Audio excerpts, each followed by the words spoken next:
phone? Yes, that's my little brother. Send him up. And now we inside, man, we riding that glass elevator, we going all the way up. And we got up there, man, and we went in there and showed up. There was Big Monk sitting in one of them big round beds, and he had a big old bowl of shrimp. Now, I'll explain that to you, sister. See, polite people eat shrimp. Folks from Fifth Ward, we eat shrimp. That's them big ones, you know what I'm saying? Man, he had a big old bowl of shrimp and a big thing of fruit cocktail, man, shrimp cocktail, he dipping it in there. And he put up with us the whole week. And for a whole week, we was the most popular kids at the high school.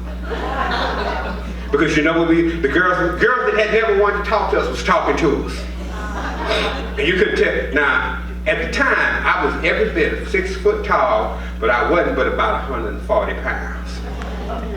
But they'd be like, what y'all doing? Oh, well, baby, you know, I would hang out with you tonight, but you know what, I ain't got time because, you know, Champ, he up there waiting on the brother.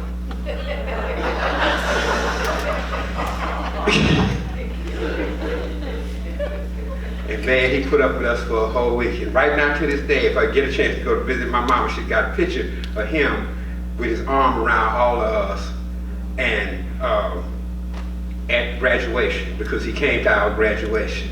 And that was a very, very special moment. Growing up in Fifth Ward was all right. We had our moments, but we had fun too. Now, one of the things that happened though, is I grew up in the church. Now, growing up in the church, you learn different things about the traditions of the church. And I'm going to tell you a story about one of the oldest traditions in the church. And it begins with a fellow by the name of John. Now, old John was a hustler. And John loved to shoot them dice. 7 come to 11. Man, John shooting them dice, man, he's shooting them dice, and he got them dice going good. And then a fella comes in, a little fella, kind of funny looking fella, dressed all in black with a black hat on. And they shooting dice, and man, John is hitting that lick, pop, pop, pop, pop. And that fella getting mad. And then that's when John finally, there ain't nobody left in the game but him and John. And John said, how about I shoot you for everything? And he said, okay. And he shot him for everything on the table. And he won. And then all of a sudden when he won, that fella jumped up, and man, he snarled, and his eyes flared up, and that hat fell off, and 2 horns were sticking up like this. It was the devil himself. He said, woo, woo, woo, woo. And he said, don't you tell nobody you beat me. You tell anybody you beat me, I'm gonna come and get you, and I'm gonna drag your soul to hell. He said, John's like, okay, I ain't gonna tell nobody. But John couldn't resist it. First chance he got, he told everybody, said, man, you should have seen me, I whooped the devil, I whooped the devil. Well, you know, the devil he downstairs, but he got ears up here. Somebody told him, said, man, John up there telling your business. So the devil showed up. Now, John knew the devil was at him, and he figured the only place he could hide was the church. So John had never really been to church before, but he decided he was gonna start going to church. So John, first thing he did was on Sunday, he started out with Sunday school. Then he'd go to morning service. He'd go to BYPU. He'd go to afternoon service, night service. Then on Monday morning, he'd go to mission. On Tuesday, he'd go to deacon's meeting. On Wednesday, he'd go to Bible study. On Thursday, he'd go to choir rehearsal. On Friday, he'd go to usher board. And on Saturday, he'd go to youth church. And then he'd start all over again. No matter how hard the devil tried, he couldn't catch John. And the devil got upset. He made his mind up. He said the only way he was going to catch John was to go to church. So one Sunday, the devil, John in church, and the devil walked right up into the church. He did. He walked right up into the church and sat there in the pew. Now when he sat in the pew, everybody recognized it. And they went over to the deacon and said, Deacon, the devil's in the church. The devil is sitting right there in the pew. And the deacon said, don't worry about it. I'm going to pray him out of church. And so the deacon got down, man, and he said, welcome to Greater True Vine Baptist Church, 5210 Lucille Street, the greatest city of Houston, Texas. And I want everybody to bow their head, close their eyes. And he started praying. He prayed for the blind, the crippled, the crazy, the sick, the lame, the lazy. He prayed for the people that was on the way to church, the people that was in the church, the people that didn't know where the church was. He prayed for everybody. And when he finished, and he said, "And thank you, Lord." And he looked up, and the devil was sitting there balancing his checkbook. He said, "I didn't get him. I didn't get him." He said, "Well, what we gonna do? What we gonna do?" He said, "Well, I tell you what we're gonna do. This is what we're gonna do. We'll get the choir to sing out of church."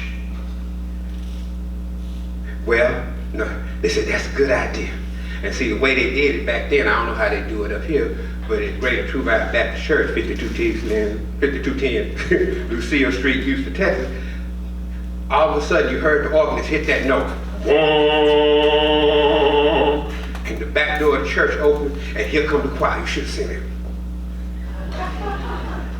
About halfway up, they started singing. "Swing low, sweet chariot, coming forth to carry me on." When they got to make that turn, they went, "Swing low." And then they got up there, they started singing, "Hey, swing low, sweet chariot." Man, they sung, and then the devil was still sitting there. He hadn't moved an inch. And that's when the choir director decided to use his secret weapon. "Sister looks so good." He gave the signal. The organist stopped. He pointed at her, and she stood up, and she sang her song, because she had a solo. Everybody got a solo. And she sang her solo song. And she got up there and she said, "I want to walk and talk with Jesus each and every day. I want to live my life an example for him in every way. I want to hug him and squeeze him and tease him and please him like he wants me to." Because he said, "Do unto others as they would do unto you." 4 or 5 deacons started throwing money at the pew because they remembered her from her backsliding days of the hoochie coochie dancer. They looked over, they were sitting there, clicking his fingernails. They said, "Might as well tell the pastor." They was hoping to get him out. They said, Pastor, the devil's in the church." He said, "Don't worry, I'm going to preach him out of church." And so so he got his thing, he said, "I'm going to go preach that rascal out of church. Let me tell you what I'm going to do. I'm going to preach him out of church. If I have to start at the first page of the Bible and go to the last, I'm going to preach him out of church." Well, they started playing, they hit that note. He came up and he said, "Brothers and sisters, I want to welcome y'all to this morning service. And I want to welcome our special guests. And, well, today I'm going to begin at the beginning." He opened to the first page of the Bible, he looked at it and said, "Copyright." And he started from there. And he went all the way. I mean, he did Genesis, Exodus, Judges, Leviticus, Psalms, Proverbs, Matthew, Mark, Luke, John, George, Paul, George, and Ringo. He did them all. I'm telling you. But when he looked up, they was sitting right there. Hadn't moved an inch. He said, "Well, I guess ain't nothing else to do. What we gonna do?" He said, "Well, ain't nothing else to do. The doors of the church are open. Please follow the instructions of the ushers." And then that's when the back door opened. And the ushers walked in. But when the ushers walked in, the devil turned, looked at the ushers, and man, he took off running and ran out the back door. And we looked to see what had scared the devil off. And there stood the usher holding the collection plate. And ever since then, it's been a tradition in churches all over the world that if you ever want to get backsliders and hell out your church, just pass the collection plate.